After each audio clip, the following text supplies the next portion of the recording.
그러면 왜 도가니가 나갈까라고 생각을 했을 때 그런 사람들은 일단 준비가 안 된 상태에서 달리기를 과도하게 했을 경우라고 저는 생각합니다. 그러니까 근육이 생길 때까지는 좀 참고 좀 천천히 뛰어야 된다. 근데 여기서 이제 좋은 통증이랑 나쁜 통증을 좀 구분하셔야 되는데 아. 좋은 통증이라는 게 10년 이상 뛰신 분들도 네. 60%나 50%까지 부상 비율이 있는 걸 보면 러닝 진짜 위험한 운동이에요. 맞습니다. 왜 이렇게 부상이 많아요?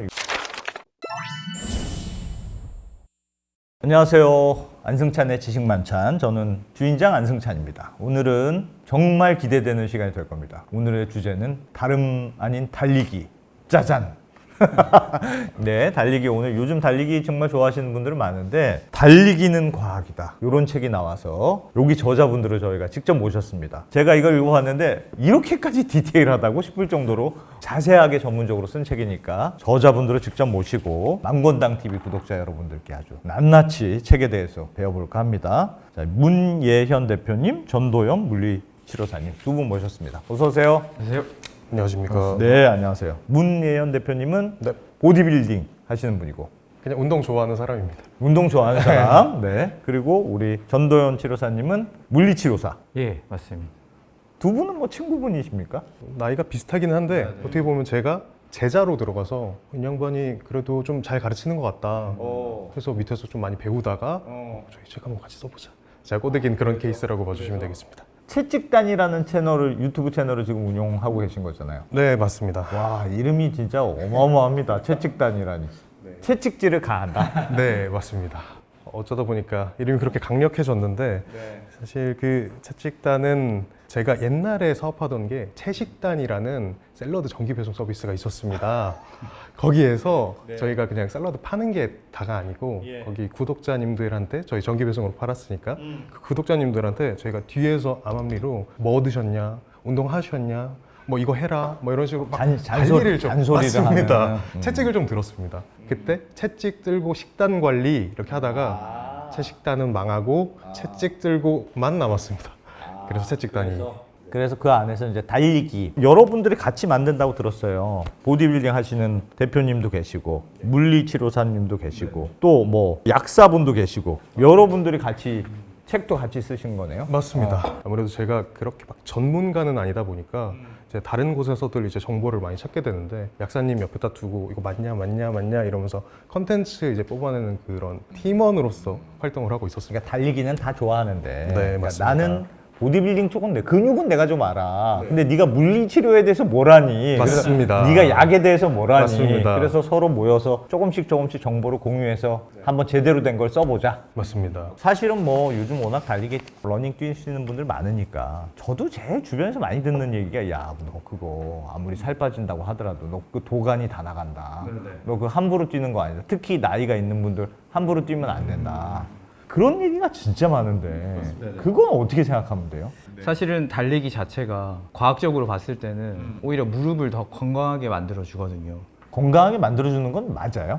네. 결국 우연히 좋아진 사람도 있고 나빠진 사람도 있는 거 아니에요? 그래서 그게 일부 연구에서는 달리기 한 사람이랑 달리기 안 한 사람의 무릎 관절염에 대한 이제 비율을 조사했을 때 오히려 달리기 안 한 사람이 무릎 관절염이 더 많이 생겼다고 하더라고요.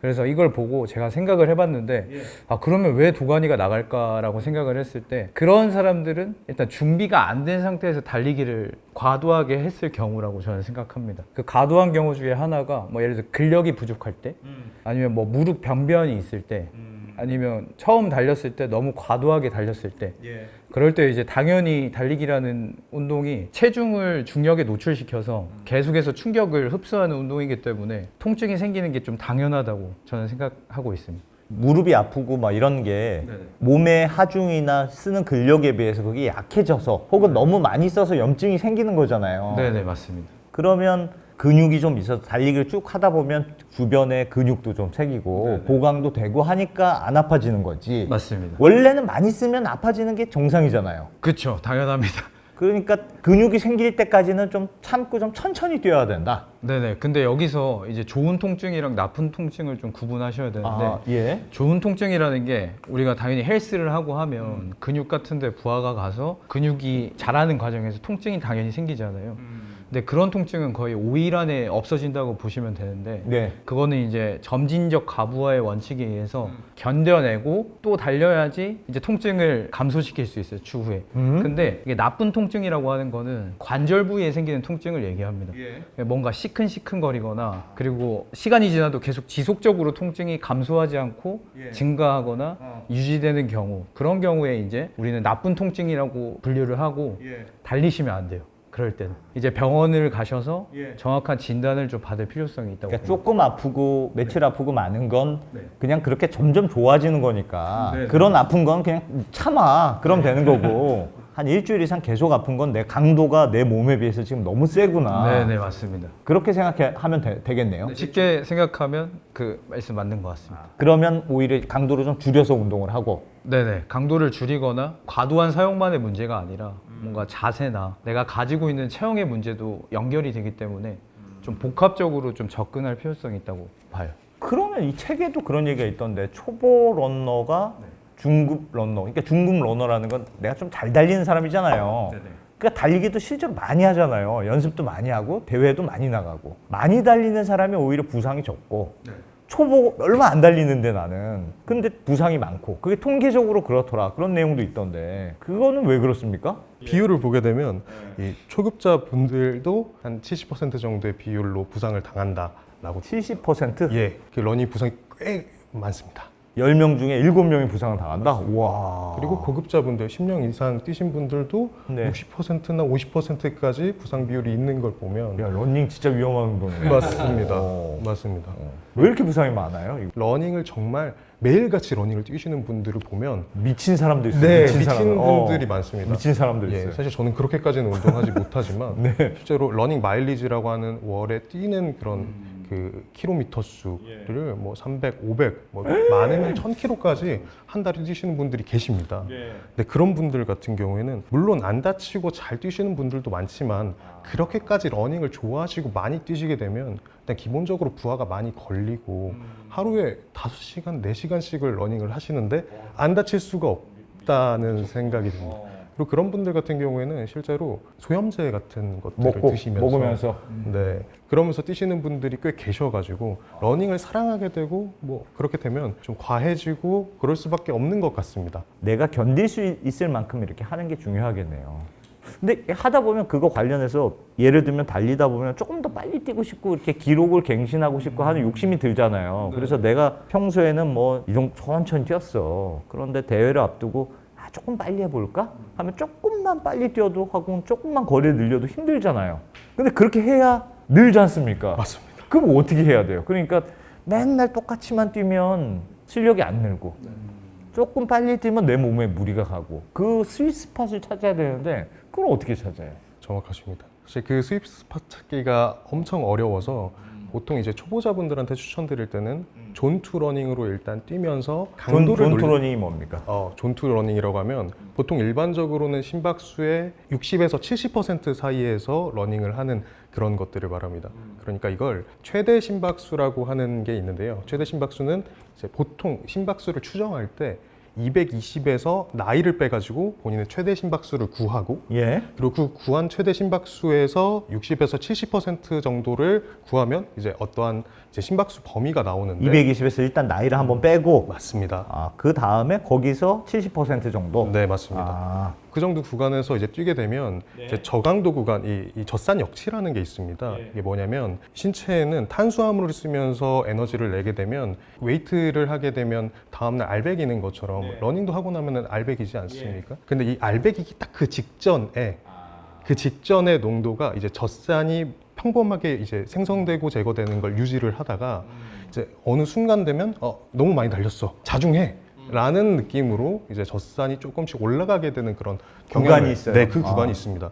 그렇게 젖산이 평범함을 유지하다가 쫙 치솟는 그 구간을 젖산 역치 구간이라고 하는데 그 바로 밑에 구간에서 뛰는 걸 이제 존투라고 하고 이걸 보통 젖산은 이제 피를 뽑아가거나 아니면 가스 교환 같은 이제 운동 부하 검사를 하게 되면 쉽게 구할 수 있는데 근데 그거는 이제 돈도 많이 들고 그러니까 우리가 모르잖아요. 네, 젖산이 얼마나 맞습니다. 나오는지. 맞습니다. 그래서 많은 이제 운동 생리학자분들이 이걸 경험해 봤을 때 최대 심박수에서 70% 정도 구간에서 봤더니 애들이 한 존투쯤 되더라. 한 이 정도에서 일단 뛰는 걸 먼저 기본적으로 깔아놓고 거기에서 이제 조금씩 시간적으로 이제 추가를 하면서 운동 강도를 점점점 이제 총 볼륨을 늘려나가는 방법으로 추천을 하고 그럼 그거 체감을 하면 어느 정도예요? 그럼 체감을 하면 내가 뛰었는데 끝나고 나서 왜 이렇게 힘들지? 이런 생각이 들면 안 되는 거예요? 맞습니다. 이렇게 뛰었는데 오늘 좀 찔만하네 이런 느낌이 들어야 돼요. 끝났을 때? 맞습니다. 거의 느낌상으로는 매일 뛸 수 있는 그런 정도이고 그리고 사실 이런 제가 젖산 얘기들을 많이 했는데 이것보다 좀 더 정확한 건 그 최대 심박수 구간을 일단 한 정해보고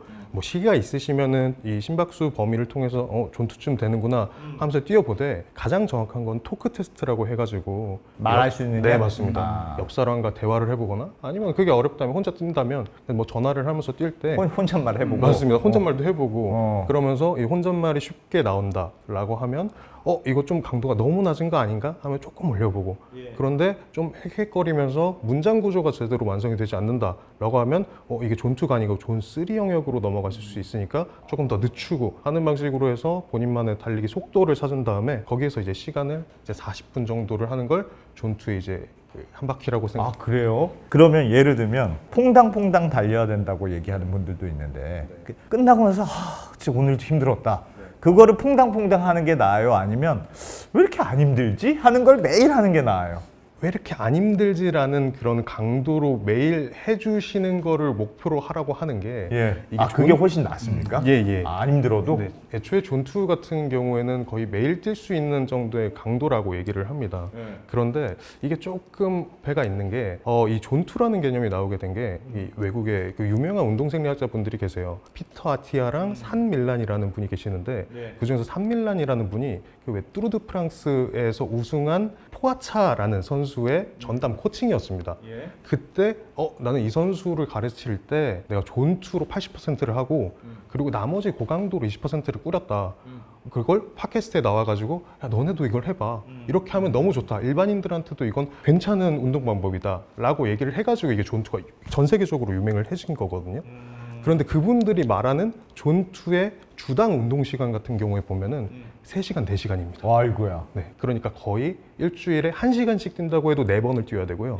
40분씩 뛴다고 하면 그럼 그걸 좀 더 많이 뛰어야 되는 그런 상황이 생깁니다. 제 궁금함은 말씀하셨던 대로 무리하지 않고 존투로 뛰는 게 좋을 거는 같아요. 근데 사람이 기록을 내고 싶잖아요. 맞습니다. 그러면 무리하지 않고 그냥 꾸준하게 그냥 오늘도 기분이 상쾌한 달리기였어. 그렇게만 계속해도 나도 모르게 실력이 늘어나느냐는 게 제 궁금함입니다. 그게 산 밀란 박사의 주장이고요. 그런데 실제로 러너분들께서는 이제 대표님께서 말씀하시는 막 것처럼 전 시간 재고 막 이러거든요. 나 절대 늦으면 안 돼. 늦춰지면. 강도를 높이기 위해서는 이렇게 시간적으로 쌓아가는 것도 있지만 너무 바쁘니까 이걸 조금 더 빠르게 하는 것도 총 볼륨을 늘릴 수 있는 방법이거든요. 그런데 그런 방법은 대중한테 이제 얘기를 하기가 어려운 그런 방법인 거죠. 왜냐면 다치니까요. 그럼 다칠 위험이 높아지니까. 네, 맞습니다.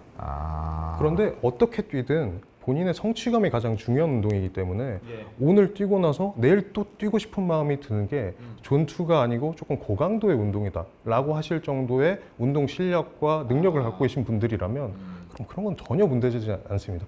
다만 다치실 겁니다. 네, 다치실 겁니다. 그러니까 약간 그 스위스팟을 본인이 찾아야 되겠군요. 그러니까 너무 편하지도 않고, 그러니까 너무 힘들지도 않고 살짝 힘든 수준까지만 해야 되겠네. 그걸 넘어서지 말고. 맞습니다. 그래야 안 다치고 꾸준히 할 수 있다. 예, 아마 시청하시는 분들이 이 스윗스팟을 찾기가 그래서 뭔데라고 하실 수 있는데 사실 이게 RP라고 해서 운동 자각도라는 이제 영역 아마 이제 그쪽으로 연구도 많이 하셨던 걸로 알고 있는데 그게 엄청나게 이게 정확합니다. 저는 심장재활 연구원으로 일을 했었는데 그때도 이제 운동 부하 검사라는 걸 진행할 때 저희가 막 가슴에 붙이는 ECG 그런 걸 보면서 심장 재활 환자들을 다 측정을 했었는데 그때 제일 중요하게 다뤘던 요소 중에 하나가 운동 자각도. 내가 얼마나 힘든가를 느끼느냐. 네네, 그게 정말 중요합니다. 그래서 예를 들어서 달리기를 막 하잖아요. 하는데 심장 재활 환자들은 바로 힘들다고 얘기를 하거든요. 이제 못 뛰겠다. 근데 수치에서는 정상으로 나오고 있으면 그리고 정신의 문제지. 거짓말하고 있구나. 정신의 문제. 그래서 더 띠깁니다. 그러다 보면 나중에 끝까지 가서 이제 진짜 못 뛰겠어 하면서 숨이 차면서 그 정도로 얘기하면 실제로 그 수치도 이제 높아지고. 네, 못 뛰게끔 나오고 중단을 하거든요. 네, 신빙성이 굉장히 높습니다. 네, 저는 이 달리기 강도 같은 경우는 운동 자각도로 다 평가를 하거든요. 그래서 본인이 느끼는 게 되게 중요하다. 네, 맞습니다. 그래서 아까 대표님이 얘기한 것처럼 달리기를 하면서 땀이 나면서 말이 안 끊긴다? 그러면 이게 전 중간 강도 정도로 보고요. 그다음에 말이 끊긴다라고 하면 저는 그걸 고강도로 평가합니다. 한 문장이 이어지지 않고 네. 띄엄띄엄하고 숨이 차서 네, 그러면 내가 좀 고강도로 하고 있는 네, 거고 그거보다 낮춰서 평소에 해야 된다. 네네. 그게 이제 존 2, 존 3로 나눠지는 아까 말씀하신 그 기준점이 될 거예요. 그럼 이러면 어떻습니까? 달리기는 이제 한 발이 오랫동안 떠 있는 구간이 더 많거든요, 걷기보다. 그래서 지면에 이제 닿았을 때 충격이 크게 발생하고요. 성큼성큼 예, 있을 맞습니다. 때는 그러면 한 발 할 때가 쾅쾅 한다. 네. 어. 그래서 오히려 쪼개서 가면 이렇게, 네. 이렇게 오리처럼 네, 그렇게 가야지 통증이 예. 많이 줄어듭니다. 정말 많은 분들이 무릎 통증이나 발목 통증 때문에 방문해 주셨을 때 네. 제가 확실하게 잡아드린 주법은 착지 방법을 제가 잡아드렸거든요. 정말 많이 없어졌다, 무릎 통증이. 그것만 해도 많이 무통증 네, 없어져요. 정말 많이 없어집니다. 사실 저도 이제 풀마라톤을 완주하기 전에 그때 당시에 제가 무릎이 아파가지고 선생님 찾아갔습니다. 그때 이제 내려주신 처방이